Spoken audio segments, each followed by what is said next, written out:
Hello, hello, hello. My name is Moyo Adigun, and this is the Redacted Nothing Show. I'm back with Demi, also known as Toddler back in the day. Demi, welcome back to the 20 Nothing Show. Long time. Do you like being referred to as Toddler or no? No, not anymore. No. Yeah. So it's actually quite funny. It's abbreviated now. They call me Tods. So Of TODZ. course. Of But course not. obviously, I'm not as small as I used to be. Um, so yeah, it's somewhat changed. The throwback to our interview. Obviously, you're the founder of Lendo, and it's been nearly 6 years since we spoke. I would say a few things. Like, obviously, we spoke when lockdown was still happening in June 2020, when I think most people thought like lockdown was going to end soon and that it wasn't that deep. Whereas, yeah, we went into that lockdown, the lockdown and opened up. And also, you're one of the last people I spoke to on the 20 Nothing show, so it feels really full circle for me to have to interview you again. So I'm really glad, and I've seen I have amazing things that Lendo has done. I have So. to. You Oh, don't as have in, to, it's but like a joy. It's a joy. yeah, I obviously. get And to. likewise, it I feels appreciate that. like a real full circle moment for me as well. So, like Lendo, like obviously in June 2020, it was in a completely different place that it is now. So it'll be so good to hear your story. Before we get into the nitty-gritty, I used to ask all my guests on the show, like the songs that they brought in. Do you remember the songs that you brought in for the interview 6 years ago? No, I don't. I don't actually. It would be good to know. Let's see if you're still like listening to some of these tracks. Your best song, Kano Get a Coyote. I think that's probably one of my Oh, favorites. that's not I that guess it's bad. always no, as in that's one of like the favorite song I guess has brought in for me. You know, Kano Get a Coyote, Lil Wayne, Hustler Music, AZ Rock Boys, Okay. MNEK, Ups and Downs, and Kanye West and Clips use this gospel. Okay, interesting. So tell me about the one before Jesus Gospel. What was that for Jesus Gospel? Ups and Downs by MNEK. Oh, interesting, right? Yeah. Yeah. Good done.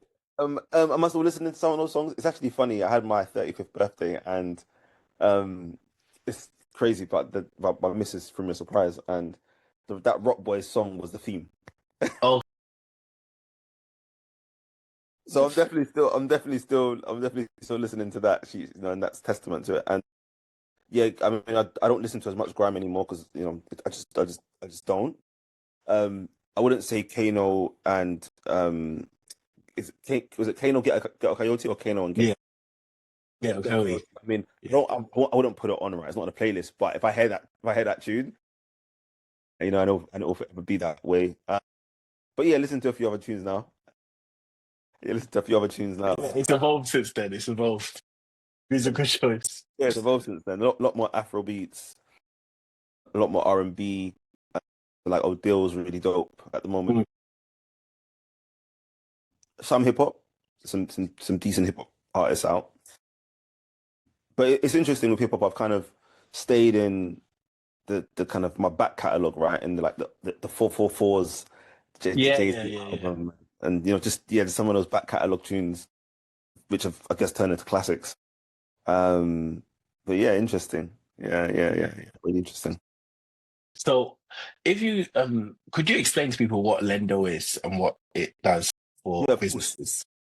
So Lendo's a finance intermediary, fully focused on supporting underestimated SMEs, underestimated entrepreneurs, I would say actually, Mm. with a kind of a growth mindset, helping them kind of scale up and exit. So we've definitely matured since we last spoke.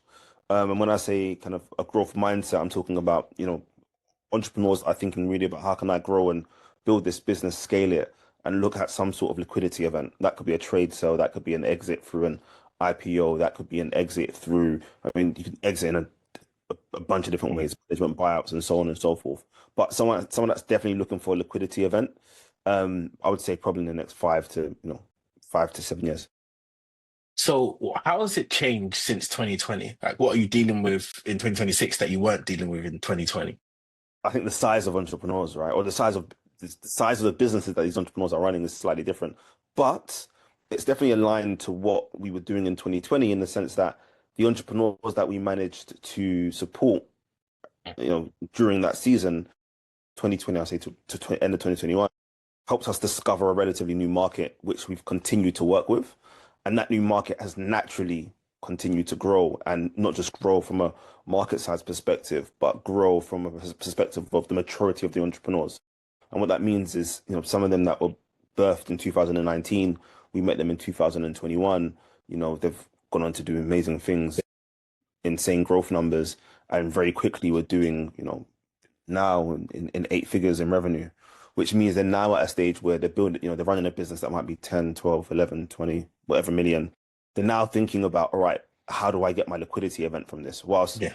at the time when we met them, not that they didn't have this in mind, or not that this wasn't one of their thoughts, but it was very much, how can we just support entrepreneurs that were from communities that were being overlooked or underserved by the banks?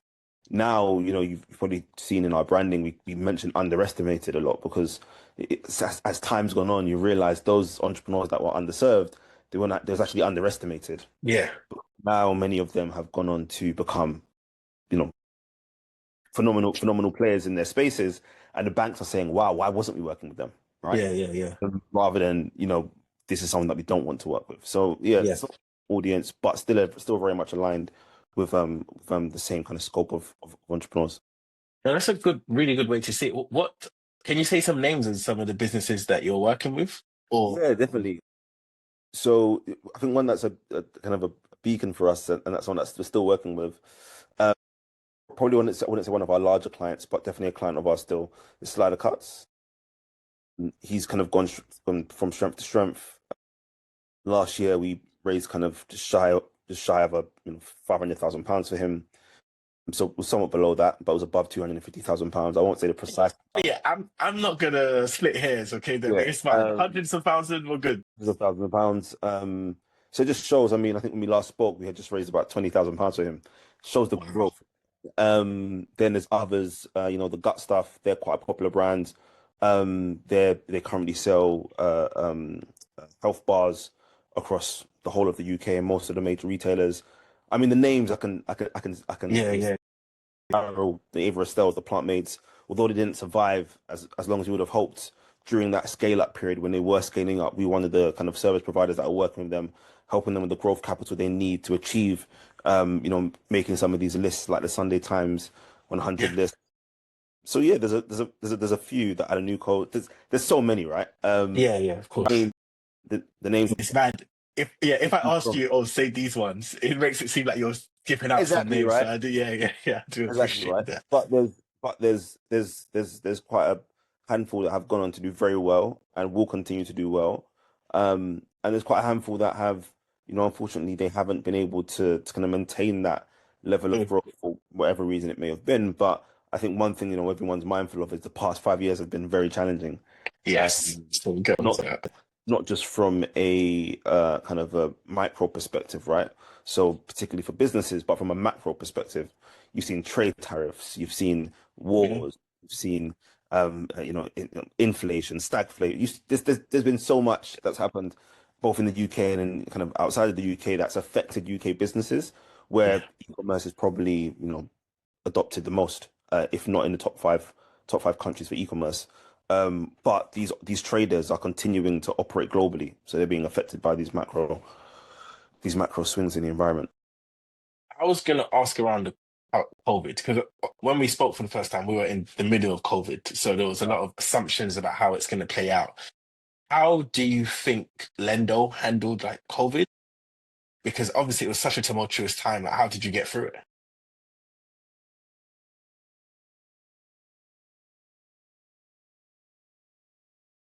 Network at that time, how we scale that out, how we build that into something that's a lot more tangible. We that didn't end up working, in all honesty. Hmm. We just couldn't Partner kind of network. the partner network. It didn't Yeah. well what we for what we wanted it to be at the time, it Mm. didn't end up working. So what we wanted it to be at the time was some sort of kind of like marketplace that gave entrepreneurs tools and different resources that they needed. What we couldn't very quickly realize is that, because COVID was moving so fast and the world was changing so fast, by the time we kind of aggregated and kind of created those tools, by the time we was ready for the market, was one step behind. And we realized that actually, during this time when things are quite, like you said, up and down, it's super important that we focus on what our strengths and what we already know works and what we already know we do well. So we had to kind of like double down on lending. But as we knew, I mean, as you know, when we decided not to do balance sheet lending, we decided to lend with our partners, right? So I guess there's still an element of the partner network around, which is we ended up building a financing panel of different funding partners that were able to support the SMEs that we were supporting, that in that time, because of one reason or another, the banks were overlooking them or the banks weren't able to support them. And that became the nuts and the cracks of the nuts and the crux of the business. So could you explain the difference between a balance sheet and like a partner lending as well? Okay, cool. So, think of it like brokering, right? When you're off balance sheet and you're literally just holding someone's hand and taking them to the right financing provider, you're providing more advice than you are. Hmm. I mean, you're still providing a form of lending in a sense that, you have to do some underwriting. You have to make sure that the package you're putting together for that lender in question looks, is presentable and makes sense to Yeah. them.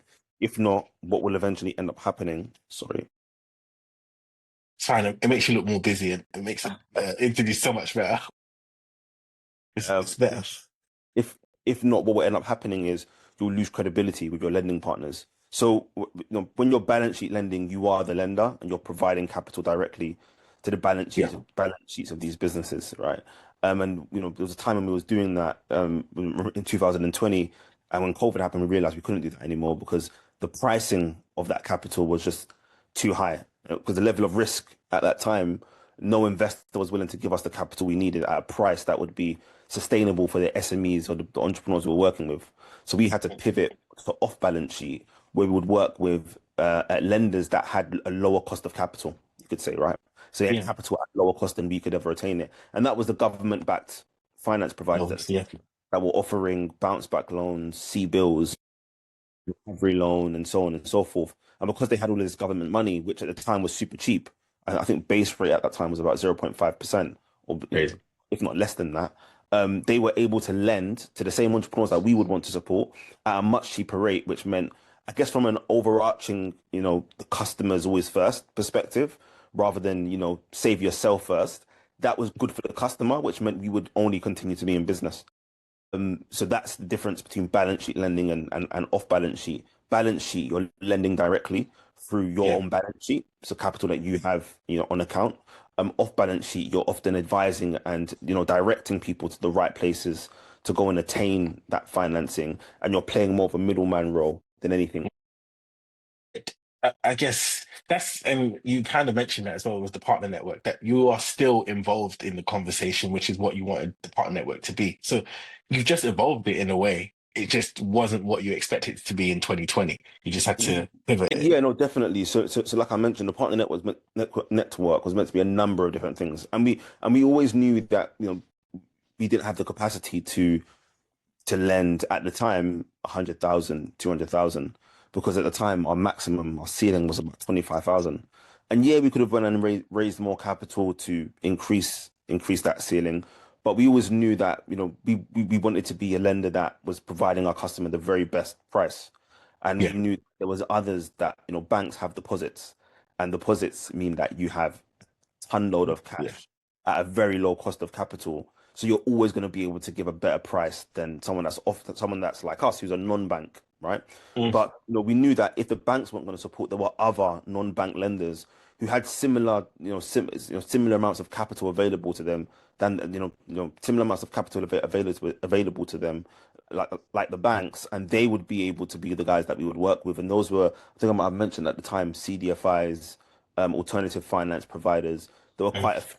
And what's happened is actually you've seen during that COVID period, you saw alternative lending become a real dominant threat to the banks and take a significant amount of market share, such to the tune that the market had about a 20% compounded annual growth rate from 2021, I would say, to 2025, 2024, which basically means that market really started to take off, alternative lending. So, as that market started to take off, piggy banked off that growth and started lending, started working with customers who needed a lot more than £20,000, a lot Hmm. more. £25,000. That needed £200,000, £300,000, £500,000. I'm talking to the tune of, one of our largest fundraise from a syndicate perspective. So working with multiple providers and bringing them Yeah, to yeah, it's about £2 million in that time. So we became a very different business in the sense of the type of entrepreneur that we work with, but also the type of problem we was trying to solve, which was much more or less of a only a small working capital problem for a relatively young business that might be doing £200,000 to £500,000 to more of a, this is a syndication of products that's going to yeah, help you navigate these turbulent times, because not only do you have the macro environment to think about, so from a trade and supply chain perspective, do you have not only do you have to solve those issues with working capital facilities, but you've got your growth plans since COVID that you need to now yeah. execute, because maybe you've pivoted and now you're growing in another trajectory. So you've got project financing needs as well. So there was a lot of things that happened, but it worked well. Let's put it that way. Yeah, it really does. And that's where I think the underestimated thing sprouts from as well. Because you are looking in places that, yeah, like you mentioned, that the banks are not going to look at. So it really gives you an opportunity into a market that is like untouched, but that works to your benefit. And I want to speak of like that time between now and 2020, because a quote you said in our first interview was, sometimes you're always planning. We'll do this event, we'll do that once we get to this milestone. But really, if it's something that can support the community that you really want to do and it's really on your heart to get it done, then just do it. So in those 6 years, like what is something that you've been proud of that you've done with Lendo? Really good question. I wouldn't say is there something. I think, what are some of the things that I could say, but we've been proud of. Uh, Obviously, as I mean, I probably would have spoke about this in 2020, because George Floyd hadn't happened then, but Wow. um we helped Goldman Sachs. Goldman Sachs, they had this program they were doing. We helped them launch that program in the UK, and the program was specifically focused on creating, equality, or creating equity and equality because of what had happened to George Floyd. I think it was something with GS. I can't remember what exactly the name was, but we helped Goldman Sachs launch that program in the UK. And that was I would say, a big achievement. That happened in 2021. We began to partner with, I would say, a lot more credible. I wouldn't say credible institutions, actually. That's not the right way. But I would say we began to partner with a lot more uh, um, One? Okay. bespoke noun institutions from a supply chain perspective. So being that party that was in the middle, what it meant was that we entered the supply chains of some of these lending providers, and we were now their source of deal flow for that estimated community you spoke about.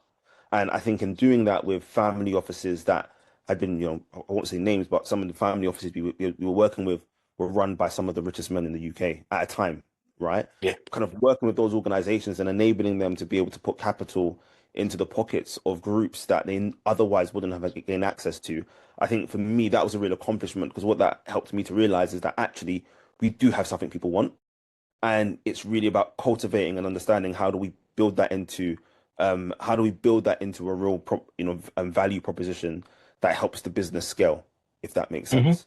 Yeah, yeah. Um, we in 2023 we started came back to the event space, and we launched an event called The Update, and that was really big because what that was all about was, what's the update since the whole COVID COVID. situation and what had happened.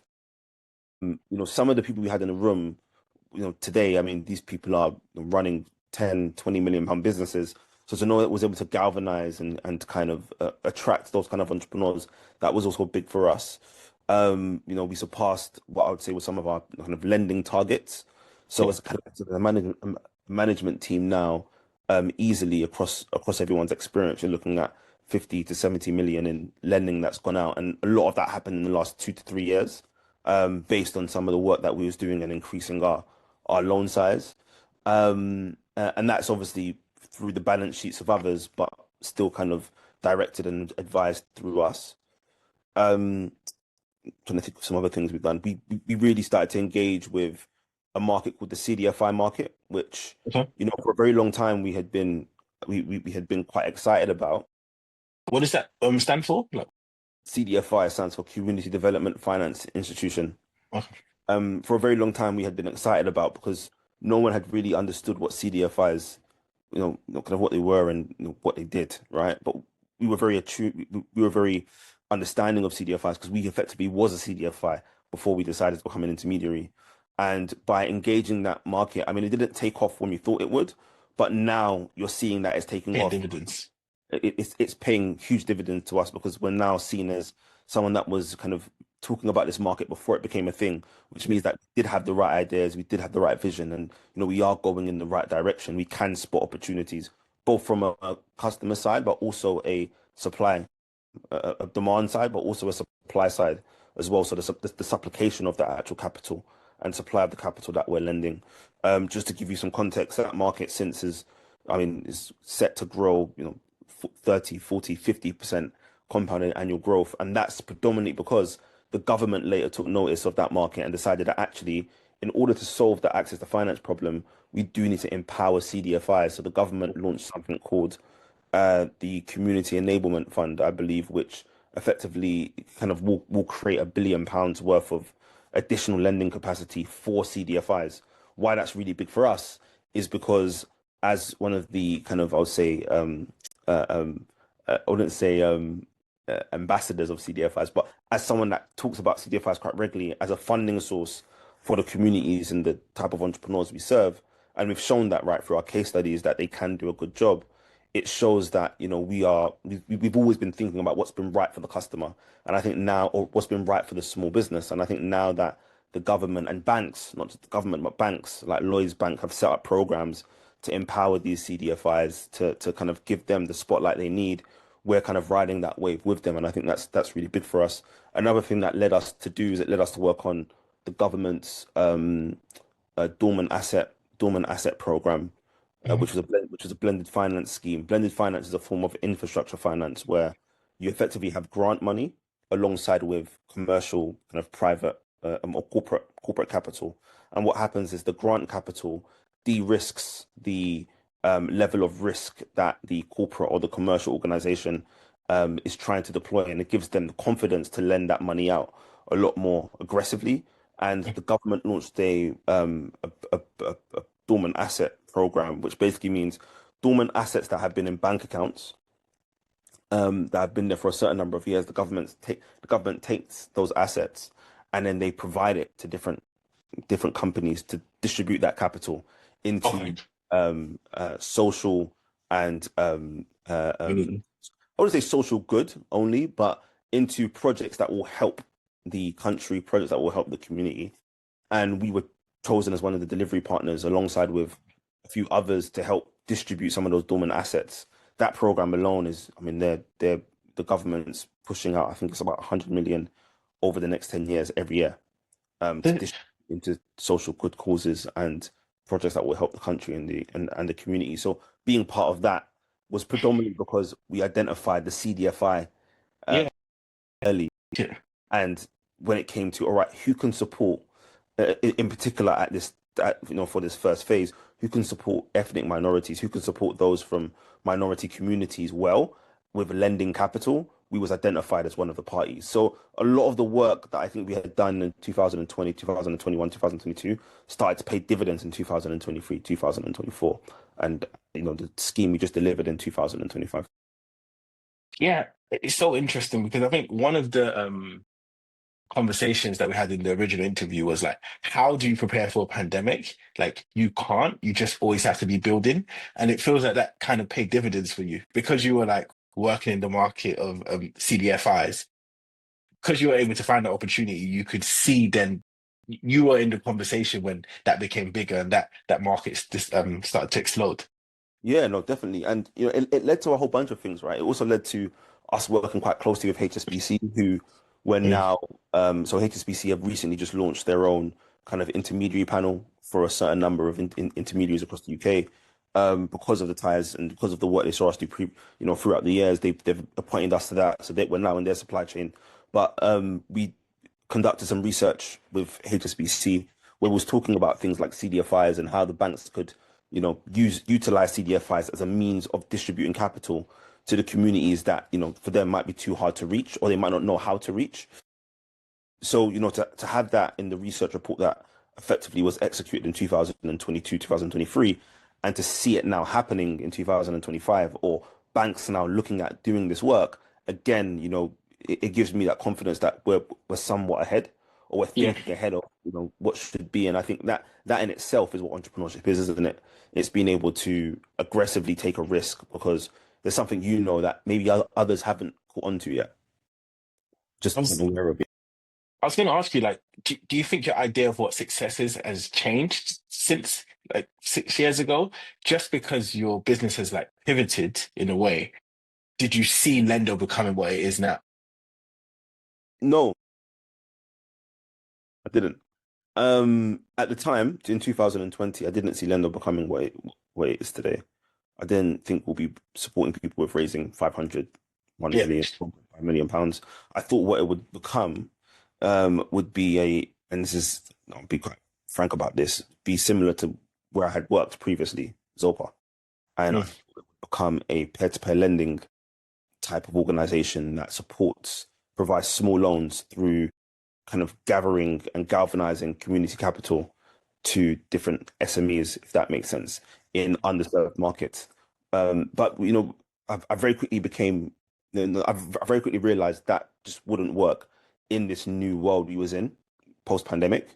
It was a slightly different type of world, and actually, you started to see that from a fintech standpoint, a lot of the peer-to-peer lenders either started to change their model because they also realized that's not going to work because when the Rishi Sunak at the time came out with the new stimulus package, and he brought down the cost of capital to where he brought it down to and started pumping capital into the banks, it became very difficult to justify why someone would pay a Yeah. slight, just someone would just pay for a peer-to-peer loan, which are slightly higher cost, right? And you started to see a lot of the peer-to-peer lenders started to realize that actually, if we want to be able to compete, we need institutional capital rather than retail capital, which meant that a lot of them became in their own right non-bank lenders, or even in some cases, some of them became banks, i.e. Zopa. Mm. Zopa worked, and I thought about the whole model, and I kind of worked there to gain experience, ended up becoming a bank themselves, and they're now a bank in the UK. Yeah. They don't have a peer-to-peer business anymore. So, Lendo became something somewhat different to what I thought it would become, but the problem that we're solving, does it still remain the same? Yes. Yeah. The kind of vision that we have, does it still remain the same? Yes. We're just doing it in a slightly different way. I think that's what's so interesting that you're kind of still serving the same people, but yeah, you're just completely flipping the way that you thought you would be doing it. I do want to switch it here a bit because I remember in the previous interview just around like your faith and one of the big first like business things that you done or ability to like, raise money was like for your church. Do you remember this? Like you Yeah, explained it of to course. me. I can never forget that, right? That was a start. And So, it wasn't the first loan that we had kind of crowdsourced. Um, to that size, I think it was £220,000 in total. 2020. £40,000 worth of grants, 40 to £30,000 worth of grants, 190 or £180,000 worth of loans. What's really interesting is late 3 years, 4 years down the line, or 5 years down the line, 2025, we're working on a blended finance program with the government and a bunch of other institutions, which is blended grant and blended loan. So that in itself shows you that sometimes God gets you prepared for what you're going to do in the future very early on, and he shows you things that are possible. But yeah, I think the church loan is was the catalyst. It Yeah. was the thing that led me to start doing research, and to identify that those from EMB communities are 2 to 4 times less likely to be told yes when it comes to access to Yeah. finance in comparison to their indigenous counterparts. And when I say EMB, I'm talking about Asian, I'm talking about Black, I'm talking about Chinese, I'm talking about the whole ethnic minority market. Different communities are somewhat different. So Bangladeshi was 2.5, Black Afro-Caribbean was 4. Different communities were different, but long and short, they're about 200 times less likely to access finance, if not more. it made me, help me to realize that those that are from EMB communities have slightly less wealth than their indigenous counterparts, which is understandable based on their cultural understanding of how money works and, thinking about how to invest money, maybe in Mm. financial literacy.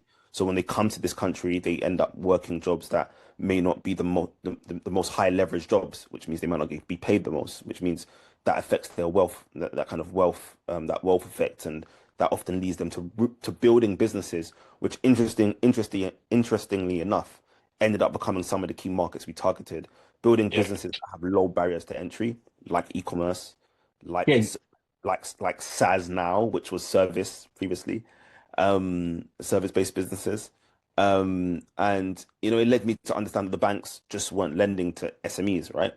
Let alone social enterprises. 50% of those that were being rejected, or 50% of those that were applying for finance at the time were being rejected by their banks, and only 20% of them at that time were going to find an alternative.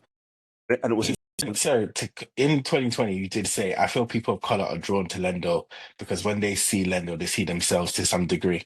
So yeah, that was definitely, what was playing out. definitely, no, definitely, and I still feel that way. I still feel that those of color, which was probably the first market that we served, Yeah. they've stayed with us. And when I look at certain metrics like our lifetime value, how long the customers stay with us, and then I talk to some of my friends in the industry about how long customers stay with them, it's very different. Yeah. So I know there's something there, right? Our lifetime value is high. We have a very high lifetime value, whilst others lifetime value tend to be quite short. Now that might be because we have much more of a relationship advisory based kind of approach to how we do things, and they could be more transactional. Some of the others in the space that I'm in and I talk Yeah. to, but I definitely also feel there's an element of there's a trust that's immediately built Yeah. with not just EMB, but also those that understand our story and they Mm. understand that we're here for the underdog. Yeah, I think that gives them that extra oomph of, you know what, Demi's not just another guy trying to make some money through financial services. Lendo or whoever it is on the team talking to them are not just these guys are actually here to see the greater good for this underestimated community that I feel I'm part of. So by Yeah. me staying with them and allowing myself, because some customers have outgrown, I'll be honest, some customers have outgrown us, No, I and some disagree. customers, some some customers left, some customers will eventually leave, right? And that's why we're constantly trying to figure out how do we build a full circle service offering that supports customers at all stages of their life cycle, right? But Yeah. because customers have outgrown us, but many have stayed, and even though they've probably been able to go back to the bank, they've come to us first, and that's Mm. enabled us, which is sounds so weird, right? But we actually now work. Like I mentioned, we work with HSBC.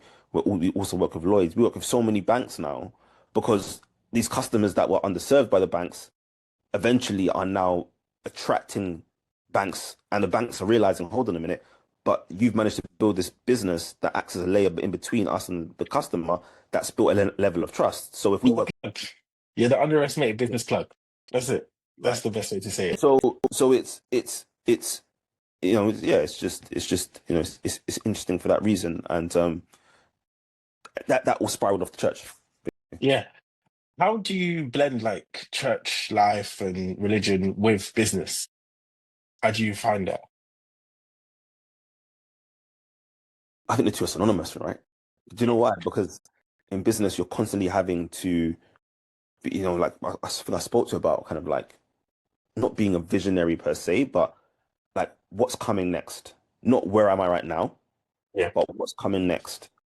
And I think that ability to identify what's coming next, because often it's your intuition or it's an instinct that helps you say, you know what, there's something there. I'm curious about that space, right? And then you go and do the research.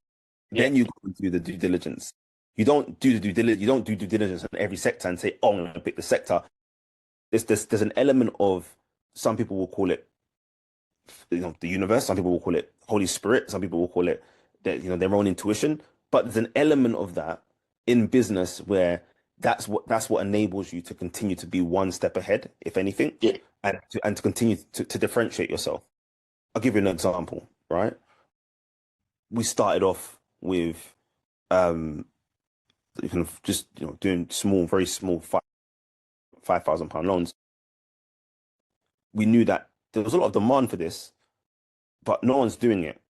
So we knew there was something there, but we didn't know how big the market was because no one was really doing it, right? Mm. So we continued doing it and we saw demand, yes, but we didn't see demand that was big enough for me to say I'm gonna leave my job and go and start this business.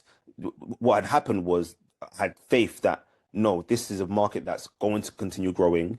I believe not just what I've seen, but what I'm seeing in my like what I can see this becoming, Yeah. right, is giving me the confidence and the faith to take a to to take a to take out take out a walk on the plank and say, I'm going to dive in and go for it. And to do that, I think you need faith, right? You need Mm. faith, you need belief, both in yourself and a higher power that's stronger than yourself, because often you can't do these things on your own, right?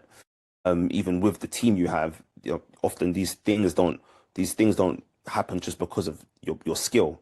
They happen because of an element of, some people call it serendipity. I mean, I call it faith. Call it destiny helpers. Things coming together for your good. But I think it's synonymous, right? Without religion, or without less of religion, I'll call it more faith.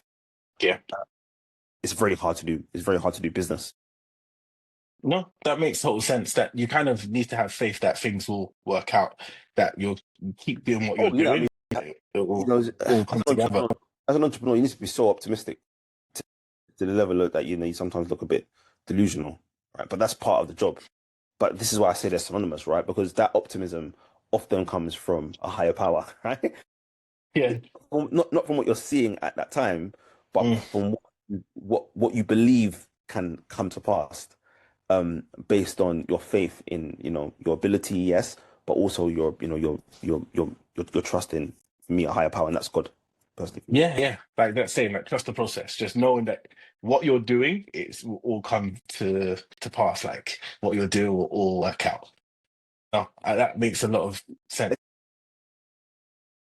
Not that it will come to pass, but like you said, like that it will work out.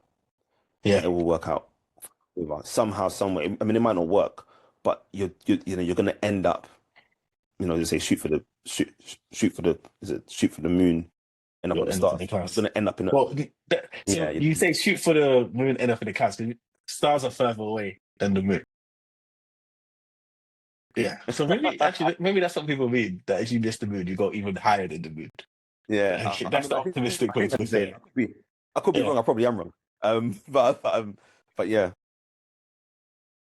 I wanted to speak about just that interview again because you said there's one thing that this pandemic has made me realize it's super important to work with people that you really like and enjoy what you really do. You never know when you're going to go.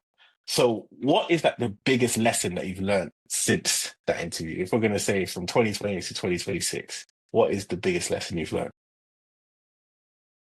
lesson. Because that's There's been what so I many. found lesson. There's been so many lessons. Um, in short, do unto others as you are like as you do unto others as you would like others to do unto you. I think that is the paramount lesson I've learned in this time, because I think things, you could be at the top of your game, right? And things can change. Like COVID showed me, things can change so quickly that you Yeah, can go from sky high to rock bottom, not by your own, it's completely out of your control. not due to things in your control. And what you very quickly realize is that, when I say this best, because it might somewhat sound selfish, but it's not selfish. It's I think it's the way of the world, right? And it's karma. And you know, in every state you're in, be a good person and help people, because you never know what state you could find yourself in. I think you're in a really good position to do that, to be honest. So I've only got like two more questions. One's a little bit more personal in the fact because I follow you on Instagram. you done a post the other day, like of you in the gym, and then you spoke about how people. I think people are probably messaging you, going, "Oh, I didn't know you went gym," but you were like, "Oh, of course, I go Yeah, gym. yeah, Like, I'm yeah, taking yeah. care of myself, of because you have like diabetes." And I wanted to speak around Yeah. like the importance of like the mental and physical health as well, and how important that is to you, like in a routine. Because you spoke about your morning routine a bit in 2020, so I wanted to just speak on that. Yeah, no, it's really good question. And why it's a good question is because I was actually diagnosed with diabetes in 2021. Wow. Okay. And post our last It's, discussion. yeah, So yeah. we had our last discussion. I didn't no, I wasn't that I'm into sorry about last that. I heard and that during the pandemic as well. So really sorry to yeah, hear that. no. So it's interesting you talk about like mental health and wellness and me going into the gym because actually it took me a very long time to be able to manage my health, Mm, which ultimately affected my mental health. So it took me a very long time to be able to manage my physical health. Firstly, to admit that, okay, I'm diabetic. I have a chronic, they sort of say chronic disease, right? Um, or health condition, right? It's chronic. It's until, unfortunately, there is no cure for type 1 diabetes. So they say. So just kind of being able to take that in whilst going through so much with the business and so much with life in general and just this new world that I was in was very difficult. So it took me a very long time to firstly be able to take in that I'm diabetic and you've got to now start focusing on this rather than that, right?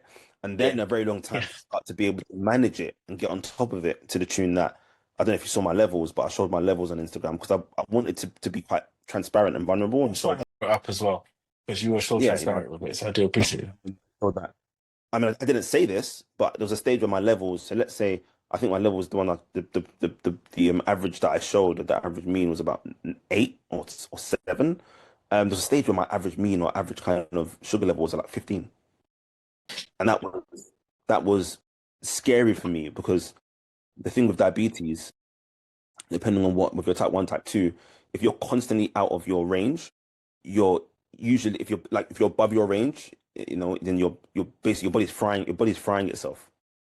Yeah. So you're slowly dying faster than you should be. And that was constantly what was on my mind.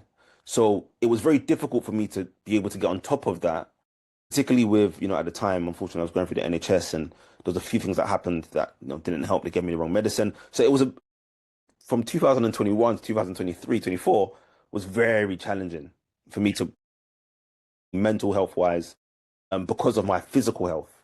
I didn't really show it, but I know what I went through. But one thing I would say, to answer your question is no, it's like your mental and your physical health. You have to put those things first because it goes back to that kind of adage, right? You can only pour, you can't pour out of an empty cup. Yeah. And literally, this, and maybe that's one of the key lessons I learned over these 5 years because that became my reality. The thing about diabetes is when your levels are over, too high, You feel all of a it. sudden you feel it. You start to get Yeah. tired. You start to drowsy. You sometimes, if in certain cases, you might faint. And if you're not looking after yourself because you're so busy working, trying to survive, trying to build, trying to do all these other things, all of a sudden your energy, kind of your levels go high or too low. You effectively, you're in a position where you can't physically work. And going from a place where I was like this guy that was always working and I was able and I was strong and I had the ability to someone that I now had to see what I wanted to do, but not know that I'm not able to do it was challenging. So long and short, I think being able to put myself in a position where I started going to the gym about 2 years ago and taking it a lot more seriously. I got a personal trainer. I showed up. I consistently went for it despite it being difficult. Realized that my work schedule had to change, and that Yeah. meant I had to take things a little bit slower. And I took that sacrifice, and that's put me in a better place now because, funny enough, by slowing down, I've been able to speed Yeah. up, if that makes That sense. that's the crazy thing about your story, that you're going through this diagnosis with diabetes, and Lendo exploded right away. Like at the beginning, you're doing £5,000 loads. Now you're doing Yeah, like 500,000. That's like 100 times more. yeah, no, definitely. Like that is Spot on. Spot insane on. that you're balancing having diabetes as well. Like I genuinely didn't know that. Yeah, So no, wow, testament to you. I've got one more question. It's just around like looking back into 2020 in that interview youth, what would you give, what advice would you give to 2020 Demi?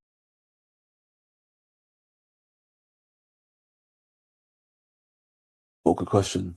Um, Focus. Lock in. Just lock in. And what's really interesting is that there were so many people looking. There were so many people at that time was telling me, like, focus, just focus. It's not this, it's not that. It's just focus. Can I say then, maybe a better question is, why don't you think you listened in 2020?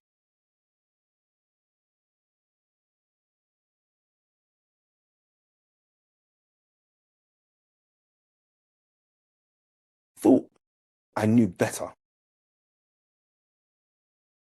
I thought I knew better. And it's really interesting, right? Because I look back now and it wasn't that I was saying they were wrong.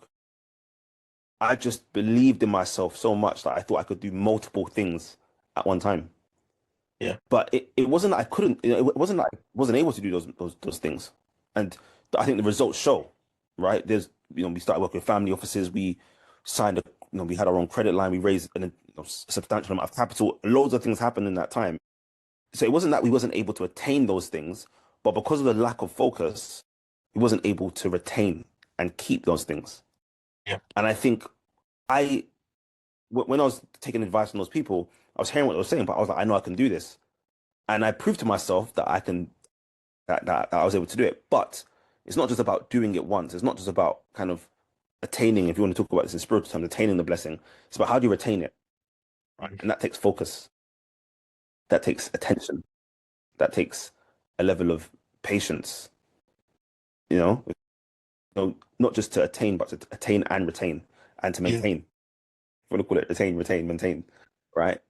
And I think that would be the lesson that I would tell myself that you can do all of these things, but there's a time for it. So in the yeah, season you're in, if you've got this credit, for example, focus on that opportunity. Yes, there's going to be other opportunities that come, and you know there's other opportunities that are coming because your instinct, your intuition tells you there's other opportunities that are coming.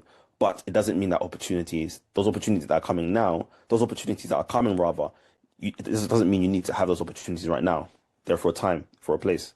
And I mm, think um, that's what these people were telling me at that time, but I didn't realize until I started getting these opportunities, attaining the rewards of them, but then seeing quite quickly that I wasn't able to maintain yeah. and to hold on to some of those rewards. Oh, thank you so much for coming on the show, Demi. 6 years ago, we were only like 3 months into a pandemic, and it was like, threatened to kill your business. But like you said Yeah. in the interview, how do you prepare for a global pandemic? You've been preparing for your whole life, and you just didn't know it. Well, Mm. whatever happened with Lendo, whether it survived, it was always going to be down to you, and the fact that it's flourished is probably a testament to you as well. So from a pandemic to to prosperity, I'm really happy to see your growth, man. Yeah, no, thanks so much, Moon. It's good to see you and good to speak to you. And yeah, Yeah, yeah. yeah. I mean, we got our next interview booked in 2036, so I can't wait to see what Lendo's doing then. Yeah, let's do it. It'll be good. I probably would have exited. I probably would have. Whoa, whoa, whoa, whoa. We'll I'll, hear about that story in I'll 10 be. years. Actually, make your predictions now. We'll hear about that story in 10 years. It's fine. Yeah, I We'll would see you soon, man. not left the company. But probably been. Probably been a very. All right then. Nice one. Thanks so much.